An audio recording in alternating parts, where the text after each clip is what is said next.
घर साफ रखना सुनने में तो आसान लगता है, लेकिन हकीकत इसके बिल्कुल बरअक्स है, क्योंकि ये दिन रात की मेहनत, नज़्म ज़ब्त और समझदारी का खेल है। कुछ ख़वातीन ऐसी हैं जो सारा दिन घर का काम करती हैं, लेकिन उसके बावजूद जब शाम को देखती हैं तो घर फिर गंदा का गंदा रहता है। और कुछ ख़वातीन ऐसी भी हैं जो अपने बच्चों को भी टाइम देती हैं, अपने पूरे घर को भी टाइम देती हैं, और उनका घर हमेशा की तरह साफ सुथरा रहता है। इसके पीछे एक रीज़न है, फ़र्क है असूलों में। वो ख़वातीन ऐसे असूलों को अपनाती हैं जिससे वो हर वक्त उनका घर साफ़ सुथरा रहता है। जब मेहमान जब भी जिस वक्त उनके घर में आए, उनका घर चांदी की तरह चमक रहा होता है। आज मैं आपके साथ वो 10 असूल शेयर करूँगी। चलिए, जब भी आपको ऐसी चीज़ देखें जो बिखरी हुई है, उसे फ़ौरन उठाएं और अपनी जगह पहुंचा दें। अब मैं आती हूं अपने दूसरे स्मार्ट रूल की तरफ, जो कि आपने 15 मिनट देने हैं अपने घर को। उस 15 मिनट में आपने करनी है स्पीड क्लीनिंग। ये डीप क्लीनिंग नहीं है, जस्ट स्पीड क्लीनिंग है। सबसे पहले उठकर आपने अपना बेड बनाना है। ये मेरी आदत है और आपने भी ये आदत को अपनाएंगे तो आप फ़ायदे में रहेंगे।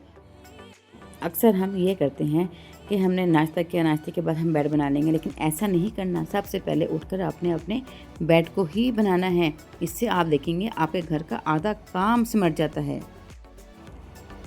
बेडरूम से फारिग होकर जब आप टीवी लाउंज में आएँ, ड्राइंग रूम में आएँ, किचन में जाएँ, जहाँ जहाँ आप जाएँ वहाँ पर आपको चीज़ बिखरी हुई नज़र आए, उसे फ़ौरी तौर पे समेट दें, क्योंकि जब आप समेटेंगे नहीं, वो चीज़ बिखरी रहेगी, आपका दिमाग पे बोझ रहेगा और आप डिस्टर्ब रहेंगे सारा दिन। इसलिए बेहतर ये है कि उस 15 मिनट्स में जो जो चीज़ आपके हाथ में आती है उसे उठाएँ, उसे फ़ौरन समेटें, अपनी जगह पहुँचा दें, और आप विदिन 15 मिनट्स आपका घर नीट एंड क्लीन हो जाएगा। तीसरा और सबसे अहम असूल ये है कि रोज़ के रोज़ जो कपड़े आपके जमा होते हैं गंदे, उसे आप साथ के साथ मशीन लगाएं और उससे साथ साथ फैला के समेट के आयरन करना है तो आयरन कर दें, नहीं तो साथ साथ फोल्ड करके आप उसे कबर्ड में आराम से रख दें। और चौथा असूल ये है कि जैसे आप रोज़ाना टॉवल यूज़ करती हैं, अगर आपके पास 3-4 टॉवल हैं तो आप उसे डेली चेंज करें, और अगर 3-4 टॉवल नहीं हैं तो आपने जो टॉवल यूज़ किया है आप उसे गीला ऑफ कोर्स वो होता है, तो आप उसे धूप में फैला दें। बारिश हो रही है तो आप उसे तार पे फैला दें ताकि वो सूख जाए। जब वो सूख जाए तो उसे आप ला के अपनी जगह पे रखें। छोटे छोटे से काम होते हैं, अगर हम इनको टाइम पर कर दें तो हमारा हर काम विदिन 5 मिनट्स मुकम्मल हो जाता है, और अगर हम ये काम ना करें तो यही काम घंटों में चले जाते हैं और वो घर हमारा बिखरा रहता है।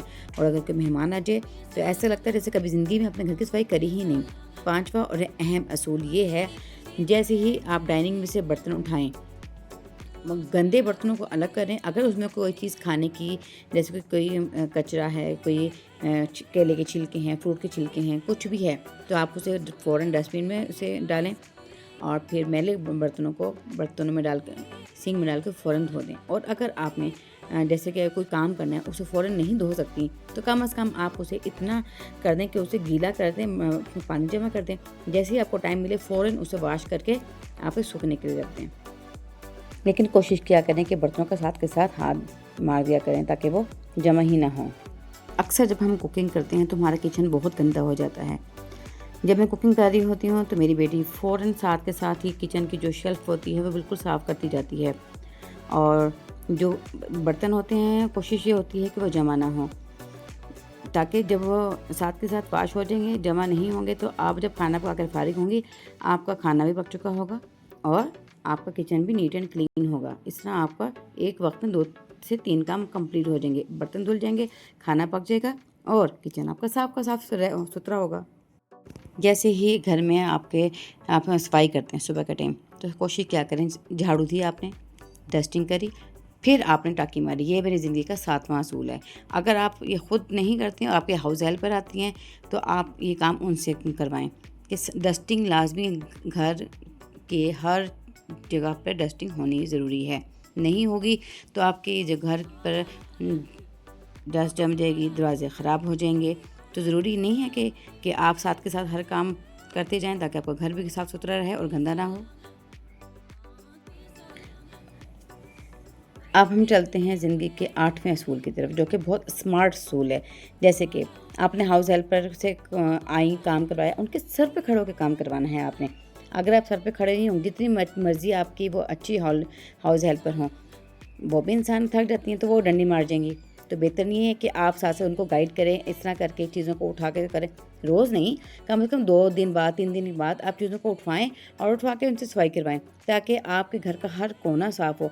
अगर आप खुद एहतियात नहीं करेंगे, आपका घर कभी भी अच्छा नहीं रहेगा।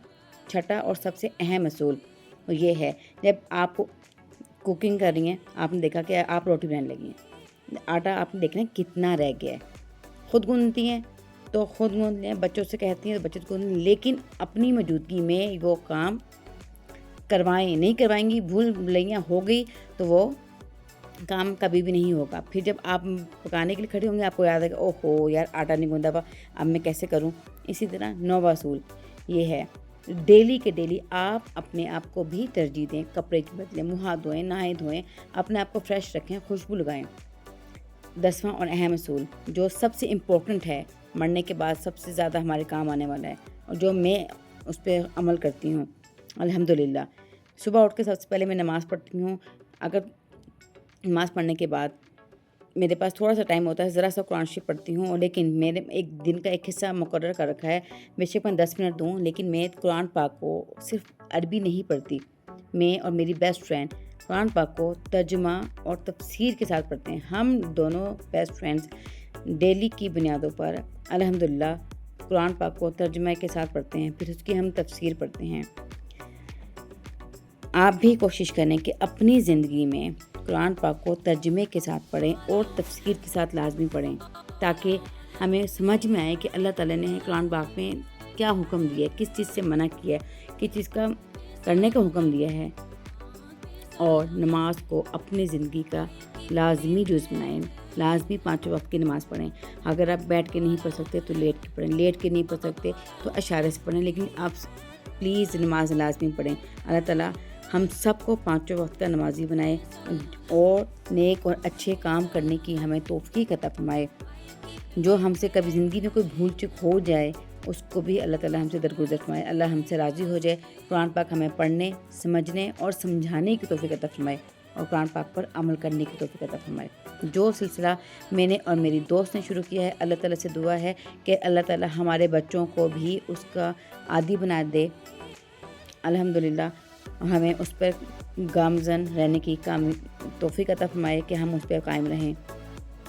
आई होप कि आपको मेरे छोटे से 10 स्मार्ट असूल अच्छे लगे होंगे, और अगर आपको ये पसंद आए हों तो प्लीज़ आपसे रिक्वेस्ट है कि आप लाइक कीजिएगा, कमेंट कीजिएगा और शेयर कीजिएगा, अपनी राय का इजहार ज़रूर कीजिएगा, और एक और रिक्वेस्ट, चैनल को सब्सक्राइब करना ना भूलिएगा। इंशाल्लाह मिलते हैं नेक्स्ट वीडियो में, उस वक्त के लिए इजाज़त दीजिए। अल्लाह हाफिज़।